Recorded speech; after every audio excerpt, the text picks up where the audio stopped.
friends, welcome you all to a free learning platform Let's Study India. Myself Subhashi और हम पढ़ रहे हैं हमारे क्लास 12th बायोलॉजी का मॉलिक्यूलर बेसिस ऑफ इनहेरिटेंस। पिछले लेक्चर्स में हमने बहुत सारे इंपॉर्टेंट टर्म से रिलेटेड चीज़ों के बारे में बात कर रखी है। आपने अगर वीडियो देखा होगा तो आपको पता होगा कि लास्ट क्लास में हमने बेसिकली ट्रांसक्रिप्शन से रिलेटेड चीज़ों के बारे में पढ़ा था। आज हम उन्हीं चीज़ों को थोड़ा डीप में जाके पढ़ेंगे कि यूकैरियोट्स और प्रोकैरियोट्स में ये सारी चीजें कैसे कैरी आउट हो रही हैं। टाइप्स ऑफ आरएनए, उससे पहले हम डिस्कस करेंगे कितने तरह के आरएनए होते हैं। तो आपने नॉर्मली 3 नाम सुना है, rRNA, mRNA and tRNA.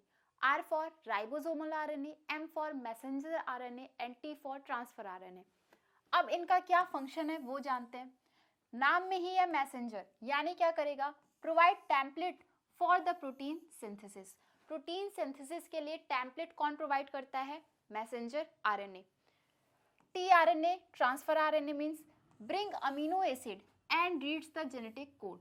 Transfer RNA नाम में ही है ट्रांसफर करना, तो क्या चीज को ट्रांसफर इधर से उधर कर रहा है, अमीनो एसिड को क्या कर रहा है, ब्रिंग मतलब लेके आ रहा है, और क्या रीड कर रहा है, हमारे जेनेटिक कोड। अब एमआरएनए के ऊपर जो भी चीजें होंगी, ए यू सी जी टी जो भी होंगे, उनको रीड करने का काम किसके ऊपर रहेगा, ये टीआरएनए के पास होगा। ठीक, और लास्ट हमारा ribosomal RNA play structural and catalytic role. Catalytic role किस फंक्शन में करता है, पेप्टाइड बॉन्ड का फॉर्मेशन करके। ठीक है, ड्यूरिंग ट्रांसलेशन, ट्रांसलेशन के टाइम जो पेप्टाइड बॉन्ड बनता है उसका फॉर्मेशन कौन करता है, ये हमारा आरआरएनए करता है। ठीक है, और साथ ही ये स्ट्रक्चर और कैटालिटिक दोनों का तरह का ही फंक्शन क्रिएट करता है। तो बेसिकली आपके जो भी ट्रांसलेशन आरएनए में जो भी प्रोटीन बनेंगे उनका कुछ तो स्ट्रक्चर होगा ना, वो डिसाइड कौन करता है, ये हमारा राइबोसोमल आरएनए करता है।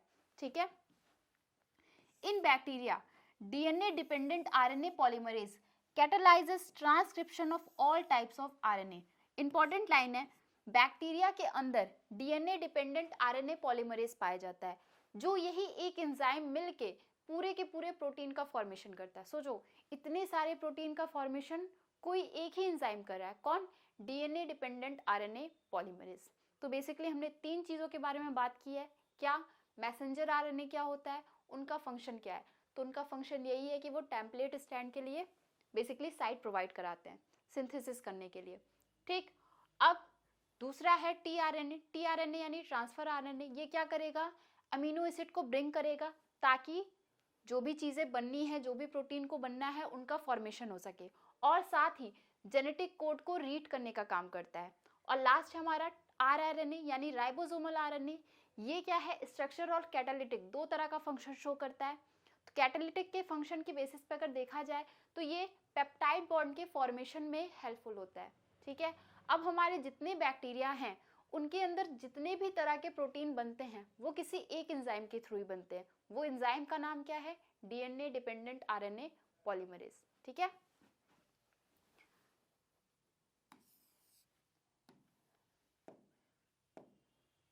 नेक्स्ट है हमारा ट्रांसक्रिप्शन इन बैक्टीरिया।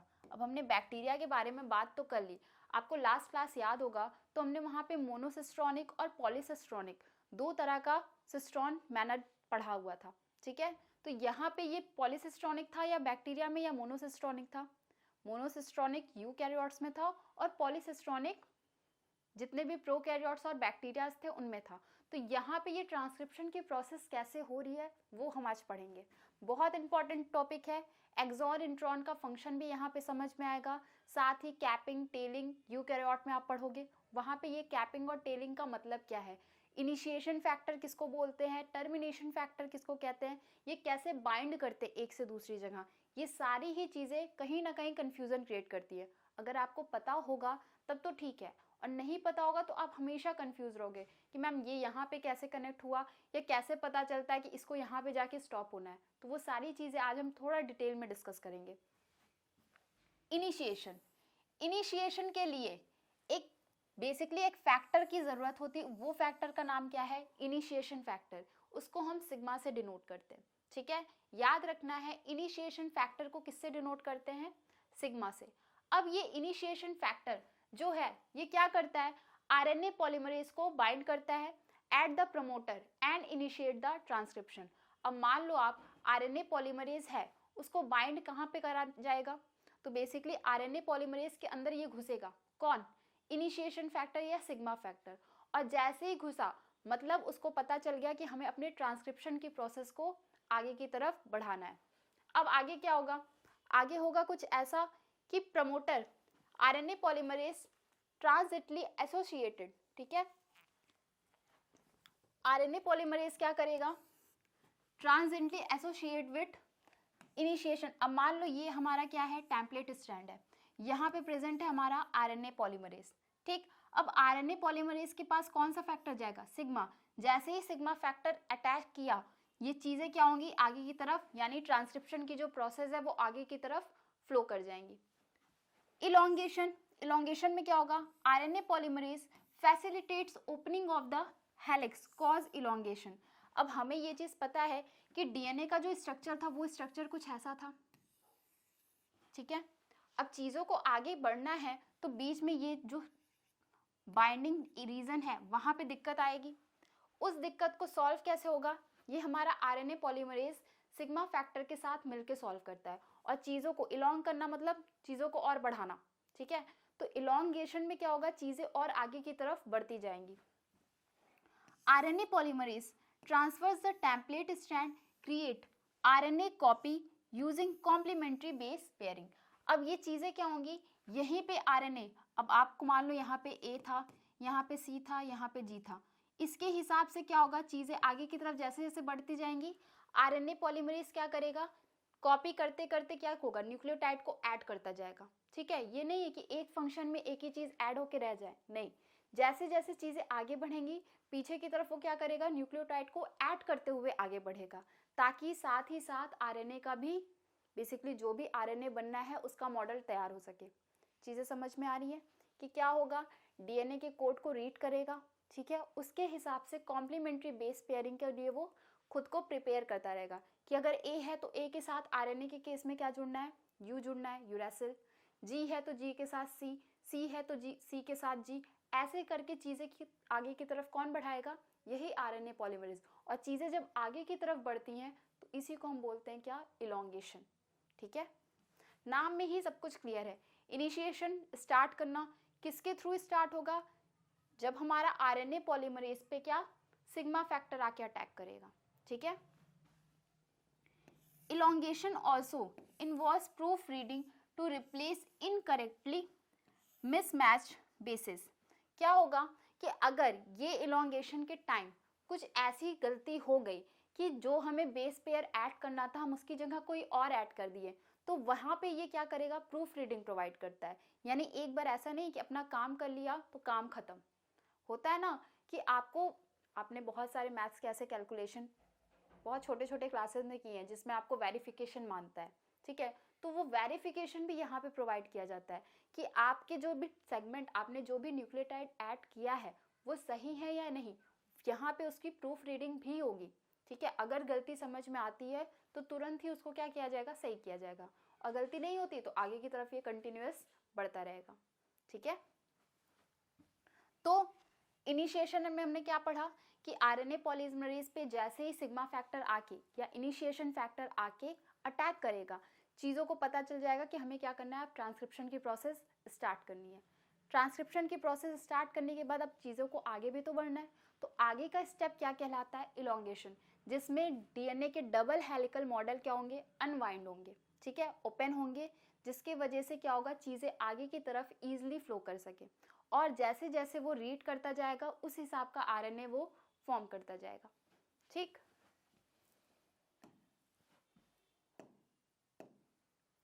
नेक्स्ट है टर्मिनेशन।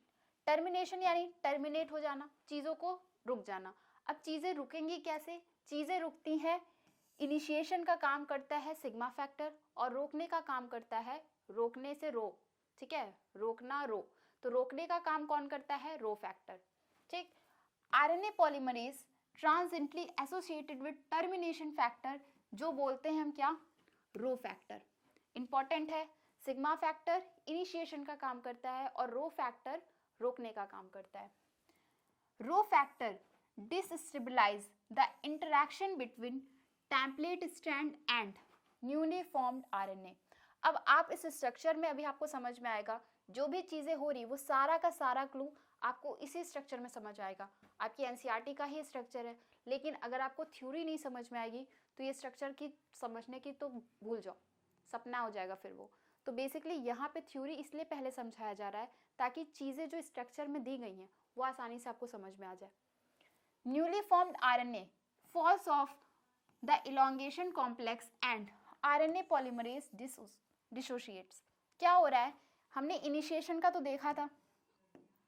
इनिशिएशन में क्या हुआ था, आपके सिग्मा फैक्टर आके ऐड हुए थे, ठीक है। सिग्मा फैक्टर आके कहाँ पे ऐड हुए, आरएनए पॉलीमरेज, आपको ये दिख रहा है। इस आरएनए पॉलीमरेज पे आके कौन सा फैक्टर ऐड हुआ, सिग्मा। सिग्मा फैक्टर जैसे ही ऐड होगा वो चीजें क्या होगी, आगे की तरफ बढ़ना शुरू कर देंगी, और आगे की तरफ जैसे ही बढ़ेंगे उस प्रोसेस को हम क्या नाम देते हैं, इलोंगेशन, ठीक है। अब आप देखो जैसे जैसे ये आगे की तरफ बढ़ रहा है, पीछे क्या कर रहा है, उस हिसाब का आरएनए वो बनाते हुए आगे की तरफ जा रहा है, ठीक। अब यहाँ पे अगर टर्मिनेशन रीजन है तो कैसे पता चलेगा आरएनए पॉलीमरेज को कि हमको यहीं पे स्टॉप होना है, तो यहाँ पे उसको बताएगा कौन सा, रो फैक्टर। रो फैक्टर आके आरएनए पॉलीमरेज पे बाइंड कर जाएगा, जैसे ही बाइंड करेगा ये ट्रांसक्रिप्शन की प्रोसेस यहीं के यहीं स्टॉप। चीजें समझ में आई। और जैसे ही ट्रांसक्रिप्शन की प्रोसेस स्टार्ट होगी, जो नया आरएनए था वो क्या होगा, फॉल ऑफ हो जाएगा, यानी उससे इलोंगेशन वाली चेन से अलग हट जाएगा। दिख रहे हो आप, ये येलो कलर का जो आरएनए नया बन रहा है वो बेसिकली क्या, इलोंगेशन वाले रीजन से हट गया, तो ये चीजें क्या हो गई, टर्मिनेट हो गई।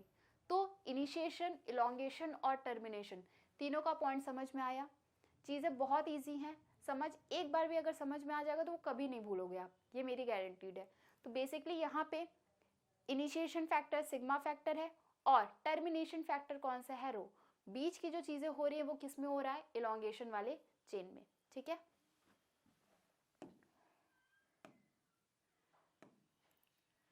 नेक्स्ट है ट्रांसक्रिप्शन इन यूकैरियोट्स। अब प्रोकैरियोट्स में तो काफी चीजें ठीक ठाक थी, समझ में आ गई होंगी, 3 स्टेप थे, इजीली समझ में आ गए होंगे। 3 स्टेप में 2 फैक्टर थे, इनिशिएशन फैक्टर और आपके टर्मिनेशन फैक्टर। लेकिन यूकैरियोट्स में कुछ चीजें एक्स्ट्रा ऐड हुई हैं, वो 2 एडिशनल चीजें क्या हैं वो हम पढ़ेंगे। यहाँ पे आपने वहां पे देखा क्या, एक ही तरह का आरएनए पॉलीमरेज था, उसने ही सारा काम किया, लेकिन यहाँ पे 3 तरह के आरएनए पॉलीमरेज हैं। इन तीनों का ही फंक्शन आपको याद रखना है, किस चीज के लिए ये माने गए हैं, किस चीज से के लिए इनका नाम जुड़ा है, वो सारी ही चीजें क्योंकि आपके एनसीईआरटी में है तो ऑब्वियस सी बात है जरूरी हो जाएगा, ठीक है। तो जितनी भी चीजें एनसीईआरटी की, आप कहते हैं ना एनसीईआरटी को आप अपना रामायण महाभारत जो समझ के आपको रटना है उसको आप रट लो, रटने की जरूरत भी नहीं है, आप अगर समझ लोगे तो चीजें अपने आप माइंड में आ जाएंगी, ठीक है। तो आपकी एनसीईआरटी में ही लिखा है कि यूकैरियोट्स में 2 एडिशनल कॉम्प्लेक्सिटीज आती हैं, ठीक है। आरएनए पॉलीमरेज तो सिर्फ हमारे प्रोकैरियोट या बैक्टीरिया में देख लिए थे हम, लेकिन यूकैरियोट्स में 2 एडिशनल कॉम्प्लेक्सिटीज आएंगी। वो क्या है, पहला क्या है, at least 3 RNA polymerase present in the nucleus. कम से कम कितने आरएनए पॉलीमरेज चाहिए, 3 तरह के आरएनए पॉलीमरेज होने चाहिए, जिसमें आरएनए पॉलीमरेज फर्स्ट क्या काम करता है, ट्रांसक्राइब आरएनए, जिसमें 20S 28S 18S और 5.8S ये सारे ही आते हैं, ठीक है। आरएनए पॉलीमरेज फर्स्ट में कौन कौन से आरएनए आते हैं, आरएनएस के 3 part, 28S 18S and 5.8S, ठीक है। आरएनए पॉलीमरेज सेकेंड में क्या क्या आते हैं, transcribe precursor for mRNA the heterogeneous nuclear RNA, जिसको हम शॉर्ट में बोलते हैं एचएनआरएनए। आरएनए पॉलीमरेज सेकेंड का 2 फंक्शन है, प्रिकर्सर है किसका, एमआरएनए का और एचएनआरएनए का। एचएन का फुल फॉर्म क्या है, हेट्रोजीनस न्यूक्लियर आरएनए, ठीक है। अब आरएनए पॉलीमरेज 3 जो है ये क्या करता है, responsible for transcription of tRNA, 5SR RNA, snRNA यानी स्मॉल न्यूक्लियर आरएनएज। एचएनआरएनए क्या था, हेट्रोजीनियस न्यूक्लियर आरएनए, और एसएनआरएनए क्या है, स्मॉल न्यूक्लियर आरएनए। आपको तीनों के फंक्शन किस चीज के लिए ये बेसिकली ट्रांसक्राइब कर रहे हैं वो फंक्शन आपको याद होना चाहिए। आरएनए पॉलीमरेज फर्स्ट लास्ट में 8 वाली चीजें कर रहा है, यानी 28S, 18S और 5.8S का, ठीक है, उसके लिए ट्रांसक्रिप्शन के लिए रोल रख रहा है।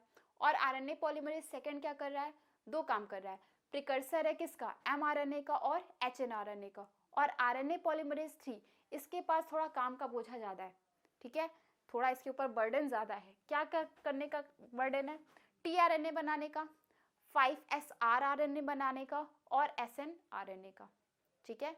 ये तीनों के ही फंक्शन आपको याद रखने हैं, क्योंकि एमसीक्यू टाइप क्वेश्चन में पक्का है कि यहाँ से क्वेश्चन आते हैं, एक दो क्वेश्चन आपको यहाँ से ज़रूर मिलेगा आने को। तो आप पीवाईक्यू अगर सॉल्व कर रहे होगे तो आपने देखा भी होगा काफ़ी बार इस पार्ट से क्वेश्चन, बहुत इजी सा पार्ट है, सिर्फ लर्न करने वाली चीज़ है, समझना भी बहुत डीपली नहीं है। अगर चीज़ें लर्न है तो आराम से आप क्वेश्चन में नंबर गेन कर लोगे, नहीं लर्न है तो फिर कोशिश करो, अभी एग्जाम में टाइम है, उससे पहले तक चीज़ें तैयार हो जाएं, ठीक है।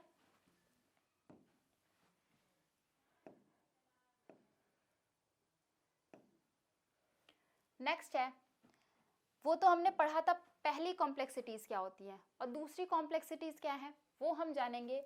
यहाँ पे कुछ प्रोसेस जो है वो ऐड हो गए हैं, कुछ प्रोसेस ऐड क्या हुए हैं, स्प्लाइसिंग, कैपिंग और टेलिंग, ठीक है, टोपी पहनाना, टेल लगाना और स्प्लाइसिंग यानी अलग अलग करना।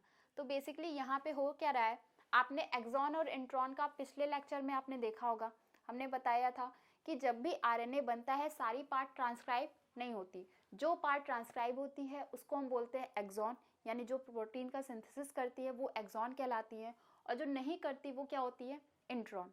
तो यहाँ पे भी एक्सॉन और इंट्रॉन का आपको फंक्शन साथ में याद रखना है, ठीक है। मेन जो चीज हटेगी, इंट्रॉन कैसे हटता है, वो इसी स्प्लाइसिंग वाले प्रोसेस से ही हटता है। The primary transcripts contain both exon and the intron, ठीक है। प्राइमरी ट्रांसक्रिप्ट में क्या है, एक्सॉन और इंट्रॉन दोनों ही इन्वॉल्व होंगे, ठीक, and non functional, hence it is subjected to process called splicing, ठीक। वो एक स्प्लाइसिंग के प्रोसेस से क्या होगा, इंट्रॉन को रिमूव कर दिया जाएगा और exon are joined in a defined order. मतलब क्या है, splicing means removal of intron,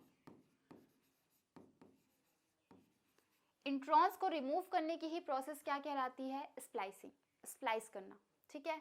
यहाँ पे क्या होगा, एक्सॉन और इंट्रॉन दोनों तो साथ में आए हैं, तो इंट्रॉन और एक्सॉन को छाट के अलग कौन करता है, ये स्प्लाइसिंग, यानी बेसिकली वो क्या करेगा, एक्सॉन के पार्ट को एज इट इज रहने देगा और इंट्रॉन वाले पार्ट को हटाता जाएगा, ठीक है। कैपिंग, एन अनयूजुअल न्यूक्लियोटाइड, उसका नाम क्या है, methyl guanosine triphosphate, is added to the 5' end of HNRNA, ठीक है। हेट्रोन्यूक्लियर आरएनए के 5' एंड पे क्या होती है, कैपिंग, टोपी पहनाया जाता है। आपको सिंपली नाम के हिसाब से सब याद रखना है, ठीक। किसकी टोपी पहनाई जाती है, मिथाइल गुआनोसिन ट्राइफॉस्फेट पे। कहाँ पे टोपी पहनाई जाती है, 5' एंड, ठीक है। हमारे पर तो सर पे टोपी पहनाई जाएगी ना, इनके कहाँ पे टोपी पहनाई जाएगी, 5' एंड के पास, ठीक। किसके, HNRNA। तीन चीजें इसमें याद रखनी है, ठीक। HNRNA के 5' एंड पे मिथाइल गुआनोसिन ट्राइफॉस्फेट की कैपिंग की जाएगी, ठीक।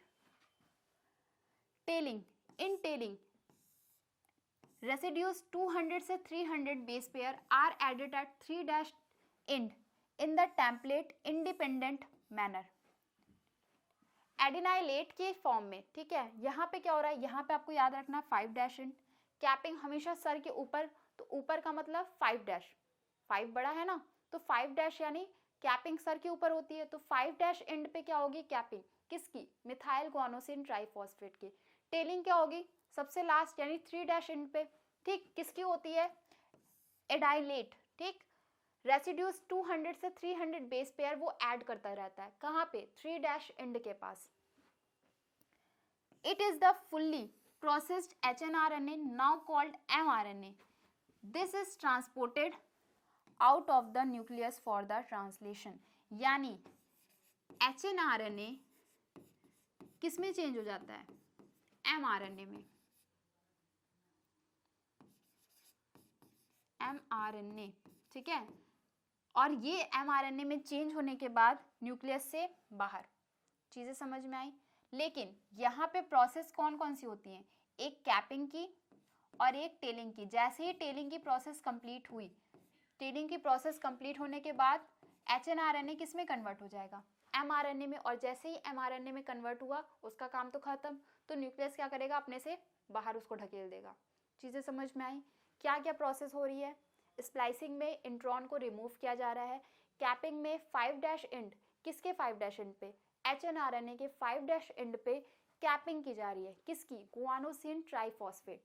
अब आप ट्राइफॉस्फेट से एक चीज समझना, कहीं पे भी ट्राइफॉस्फेट, एडिनोसिन ट्राइफॉस्फेट, ठीक है, यहाँ पे ट्राइफॉस्फेट बेसिकली एनर्जी प्रोवाइड कर रहा है, क्योंकि ये जो इतना लंबा सा प्रोसेस है, कहीं ना कहीं इसमें एनर्जी का खर्च तो होगा, तो ये एनर्जी कहाँ से मिलेगी, इन्हीं ट्राइफॉस्फेट के फॉर्म में मिलेगी। ठीक, अब कैपिंग के बाद आएगा प्रोसेस टेलिंग का। 3' एंड पे टेलिंग होगी किसकी, एडिनाइलेट की। ठीक, उसमें 200 से 300 बेस पेयर क्या होंगे, ऐड करना शुरू करेगा। और जैसे ही वो टेलिंग का प्रोसेस कंप्लीट हुआ, mRNA का फॉर्मेशन हो जाएगा और न्यूक्लियस से वो बाहर हो जाएगा। ये चीज़ें आप दिमाग में सिर्फ और सिर्फ रखो। एग्जाम में जब आएगा आप अपने आप से बना के लिखने की कोशिश करो। एनसीईआरटी ये नहीं कहता कि हमने जो लाइन लिखी है तुम भी वैसे ही सेम टू सेम लाइन लिखो, नहीं, आप अपने अकॉर्डिंग उसको कैसे और अच्छा लिख सकते हो, ये चीज़ मेन है। आप एग्जैक्ट लाइन लिख के आओगे, एग्जामिनर कोई फर्क नहीं पड़ेगा, वो उल्टा सोचेगा रट्टा मार वाला बच्चा है, इसको कुछ समझ में नहीं आया तो इसने रट लिया। नहीं, आपको रटना है लेकिन समझते हुए, ताकि आप उसको जब आप समझ पाओगे तभी तो अपने अनुसार उसको लिख पाओगे। अब ABCD हमें बचपन में पढ़ाया गया है, ठीक है, A के बाद B आता है, B के बाद C।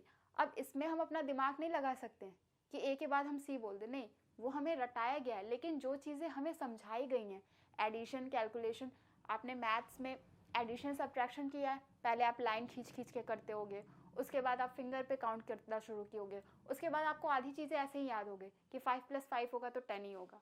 ठीक, तो बेसिकली यहाँ पे ये चीज़ें कैसे तैयार हुई, जैसे जैसे चीज़ें आपको समझ में आती गई, आपने अपना माइंड उस हिसाब से कन्वर्ट कर दिया।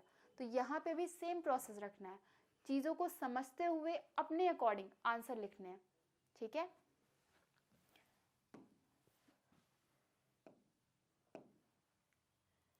ये है हमारा ट्रांसक्रिप्शन इन यूकैरियोट्स का प्रोसेस। कैपिंग हुई, ठीक है, कैपिंग कहाँ पे होगी, 5' एंड पे, गुआनोसिन ट्राइफॉस्फेट, 3P दिख रहे हैं। ठीक, कैपिंग के बाद क्या होगी, पहले तो स्प्लाइसिंग होगा। स्प्लाइसिंग में आप देख रहे हो ये इंट्रॉन किस पार्ट से डिनोट किया गया, ऑरेंज कलर में। लेकिन स्प्लाइसिंग के बाद ये ऑरेंज कलर वाला पार्ट क्या होगा, हटता जाएगा, क्योंकि इंट्रॉन को रिमूव करना ही स्प्लाइसिंग कहलाता है। और जो मेन आएगा वहां पे सिर्फ क्या है, येलो वाला पार्ट, और येलो वाला पार्ट हमारा क्या है, एक्सॉन। ठीक, अब येलो वाला पार्ट से सिर्फ काम नहीं होगा, ये जो mRNA बन रहा है यहाँ पे मेन रीजन क्या है, बेसिकली आपके टेलिंग का। टेलिंग कहाँ होगी, 3' एंड पे, पॉली एडाइलेट टेल। ठीक है, एडाइलेट की 200 से 300 बेस पेयर ऐड होंगे, किस पे, 3' एंड पे। कैपिंग 5' एंड पे होगी और टेलिंग 3' एंड पे होगी। ठीक है,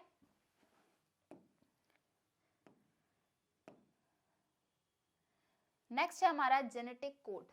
जेनेटिक कोड के बारे में कैसे समझ में आया कि चीज़ें जो हो रही है, एक बार में 3 कोडॉन को हम पढ़ रहे हैं, ठीक है, 3 अमीनो एसिड को बेस पेयर मान के हम पढ़ रहे हैं, तो ये सारी चीज़ें कैसे पता चली, इसके लिए हमारे एक बहुत ही फेमस साइंटिस्ट हैं, कौन, जॉर्ज गैमो। ठीक है, ये जो इन्होंने क्या किया कि इन्होंने ही सबसे पहले हमें बताया, first scientist who proposed that codon should be made of 3 nucleotides. हर एक कोडॉन कितने न्यूक्लियोटाइड का बना होता है, 3 न्यूक्लियोटाइड का। इसीलिए आपने जब भी पढ़ा होगा ATG UCA ऐसे करके पढ़ा है, ठीक है, क्यों, क्योंकि हमेशा ही वो 3 के फॉर्म में ही चलेगा।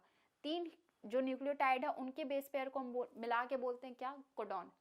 क्योंकि वो कोडॉन इसलिए बोलते हैं, वो तीनों साथ में ही किसी ना किसी प्रोटीन का फॉर्मेशन करेंगे, अकेले अकेले कभी कोई प्रोटीन का फॉर्मेशन नहीं होगा, या 3 से ज़्यादा अगर मिलते हैं, 4 या 5 भी मिलते हैं, तब भी किसी प्रोटीन का फॉर्मेशन नहीं करेंगे। 64 codon exist in total corresponding to 20 amino acid. सोचो, सिर्फ और सिर्फ 20 अमीनो एसिड मिलके कितने कोडॉन बना रहे हैं, 64 कोडॉन। 20 अमीनो एसिड कितने कोडॉन के लिए रिस्पॉन्सिबल है? 64 कोडॉन्स के लिए। अब ये कोडॉन क्या है?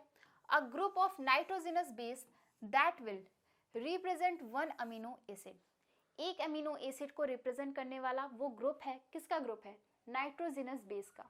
ठीक है, नाइट्रोजनस बेस में आपके ए यू जी सी आपने पढ़ रखा है, तो ये एक ग्रुप है नाइट्रोजनस बेस का जो कि कंबाइन करके बनाता है क्या? Codon. There are mainly 2 types of codon. अब ये जो कोडॉन होते हैं ये 2 तरीके के होते हैं, एक को बोलते हैं सेंस कोडॉन और एक को बोलते हैं नॉनसेंस कोडॉन। नॉनसेंस कोडॉन का ही दूसरा नाम क्या है? Stop codon.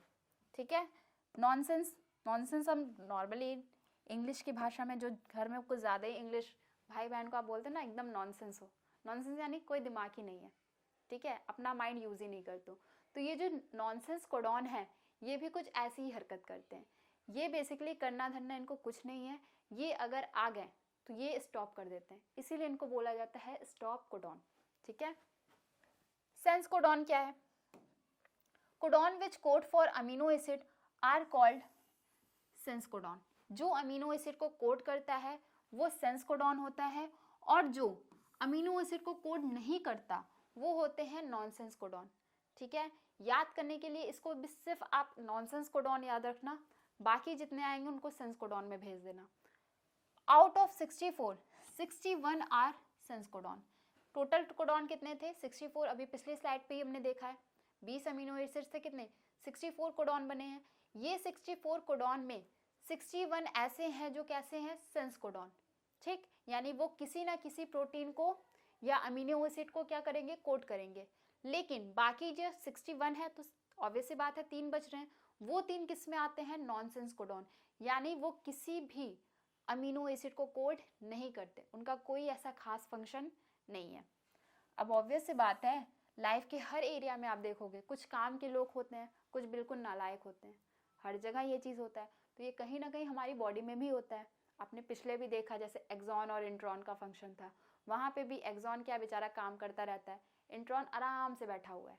ठीक, टेम्पलेट और कोडिंग स्टैंड में भी आपने देखा, टेम्पलेट स्टैंड जो है उसका फंक्शन है लेकिन कोडिंग स्टैंड का कोई खास फंक्शन नहीं है।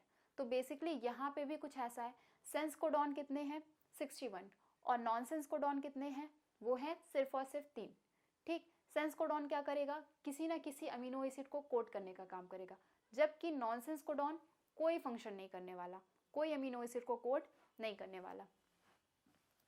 There are 3 nonsense codon out of 64। 64 में सिर्फ ऐसे 3 हैं जो क्या है? नालायक, यानी वो किसी भी अमीनो एसिड को कोड नहीं करने वाले। और वो 3 महाशय हैं कौन? पहला है यूजीए, यूएए एंड यूएजी। यूजीए और यूएजी याद हो गया, और बीच में क्या आ रहा है? यूएए। यूजीए, यूएजी और यूएए। तो बेसिकली ये 3 क्या हैं? स्टॉप कोडॉन भी इनको कहा जाता है। ठीक है, ये है आपकी एनसीईआरटी में। आपने पिछले चैप्टर में प्रिंसिपल ऑफ इनहेरिटेंस वाले चैप्टर में आपने अगर पन्नेट स्क्वायर बनाना सीखा होगा तो ये भी आसानी से बन जाएगा। एक साइड आपको थर्ड पोजीशन में UCAG, चारों के चारों नाइट्रोजनस बेस को रखना है। UCAG एक एक कॉलम में, इसी तरह UCAG एक एक कॉलम में। U और उधर का U मिलके U बन गया। U उधर का क्या है? C। फिर U उधर क्या है? थर्ड रो में A। इसी तरह U उधर क्या है? G।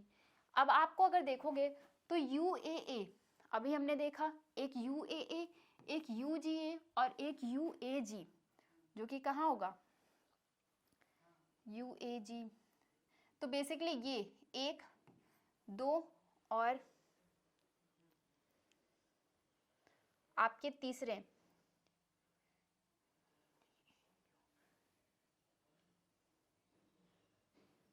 ठीक है, ये तीनों ही मिलके क्या बने हैं? हमारे स्टॉप कोडॉन। चीजें समझ में आई? ये तीनों ही मिलके क्या बने हैं? Stop codon. स्टॉप कोडॉन का दूसरा नाम नॉनसेंस कोडॉन। इनको नॉनसेंस क्यों बोला गया है? क्योंकि ये किसी भी चीजों को कोड नहीं करने वाले, कोई भी अमीनो एसिड का फॉर्मेशन नहीं करने वाले, इसलिए इनका नाम रखा गया है क्या? Nonsense codon. ठीक है, और इसी के साथ हमारा जो आज का लेक्चर है वो यही खत्म होता है। लेकिन आपको अभी इसमें मेन टॉपिक जो याद रखना है वो क्या है, silent feature of genetic code. Genetic code के बारे में हमने आज तो पढ़ लिया, लेकिन इसके बहुत सारे ऐसे चीज़ें हैं जो आपको जानना ज़रूरी है। बहुत सारे इसके साइलेंट फीचर हैं जो एक एक लाइन में एनसीईआरटी ने बकायदा लिखा है। अब एनसीईआरटी में है तो आपको याद तो करना पड़ेगा, लेकिन समझते हुए, आपको रट्टा मारने की ज़रूरत नहीं है। कई बार एग्जाम में कोडॉन के लिए ही पूछ लेता है, जेनेटिक कोडॉन का 2 या 3 साइलेंट फीचर बताइए, तो उसके लिए आपको चीज़ों को याद रखना ज़रूरी है। तो मिलते हैं नेक्स्ट क्लास में, साथ ही वहाँ पे हम पढ़ेंगे ट्रांसलेशन के बारे में, लैक ओपेरॉन जैसी चीज़ों के बारे में और डीएनए फिंगरप्रिंटिंग के बारे में। लेकिन उससे पहले आप एनसीईआरटी के जितने यहाँ तक के क्वेश्चन हैं उनको सॉल्व करो। नेक्स्ट क्लास में मिलते हैं, तब तक के लिए थैंक यू।